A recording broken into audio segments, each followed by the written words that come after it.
everyone, this is Amy, and in this installment of Magical Herbs I want to talk about sage.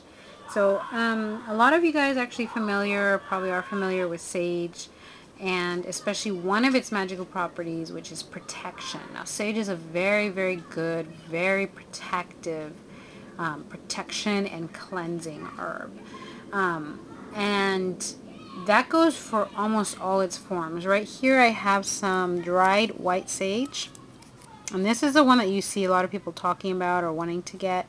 This is a lot of the type used in different Native American religious ceremonies, depending on which tribe you're talking about. They generally go for white sage, or that's what's focused on in some of them. This is your normal green garden sage, and this guy is just as good as that guy if you can't get him.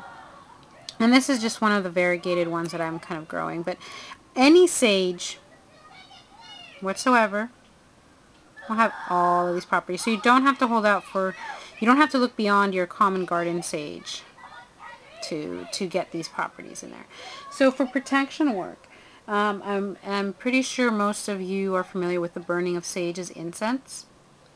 You know, and kind of smudging the area with the sage to kind of cleanse and protect your area. In terms of kind of protection and cleansing, sage is what I call like the superpower herb. This guy and rosemary are like very, very intense. I always see it kind of like dropping a nuclear bomb on bad stuff. That's kind of as powerful as I view sage as being.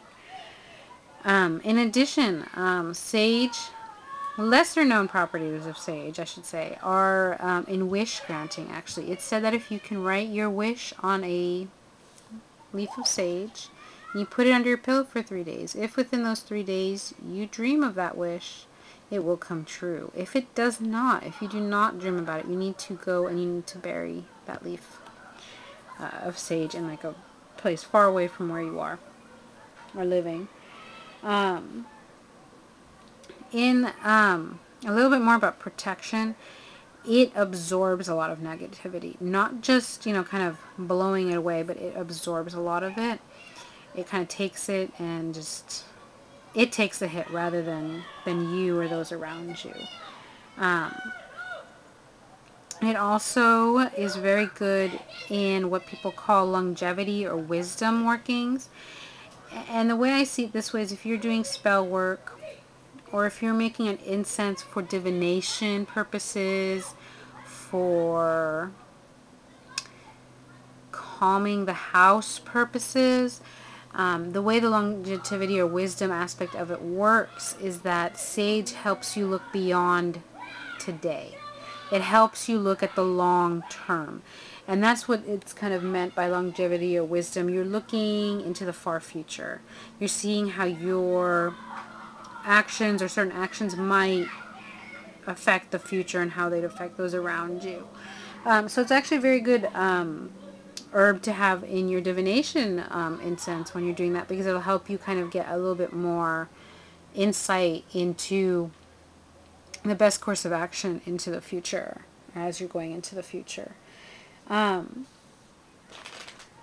Also, it is a love herb. I know, protection and cleansing and love. A lot of the herbs that I'm going to go through or I've gone through have a lot of what people might at first glance say similar properties, but you kind of using these kind of one word bullet points, it makes it look similar, but it also gets rid of the nuances. For example, sage is a very good herb for love in the terms of increasing passion, but also harmony. So it's a very good herb.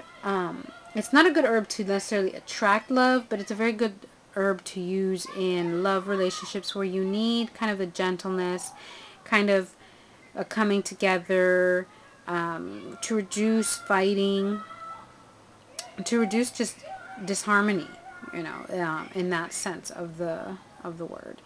So even though, a lot of the herbs that I have, protection or love, they're different aspects of kind of these very broad terms. So for example, in a love spell, if you add sage, you're going to be focusing probably more on the harmony part. And for passion, you might, add cloves in there, for example. Things of that nature. So for sage, it's very good to also kind of carry with you in terms of protection. It's one of those portable herbs. In addition, it has some slight money properties, but those are very, very, like, I wouldn't necessarily use it for money purposes, but it does have a slight money drawing, I guess, power. But portable protection, also, if you're using, for example, mint in your travels to keep you protected, I'd add a little bit of sage there just to kind of bump it up a bit. So in terms of correspondences, sage is a masculine herb. The element is air. And the planet that planets that it's associated with, I've seen both Jupiter and Mercury. So those are the correspondences for sage. And I hope that this episode has been helpful for you guys. And as always, any comments or questions, leave them below. And I'll talk to you guys later. Bye.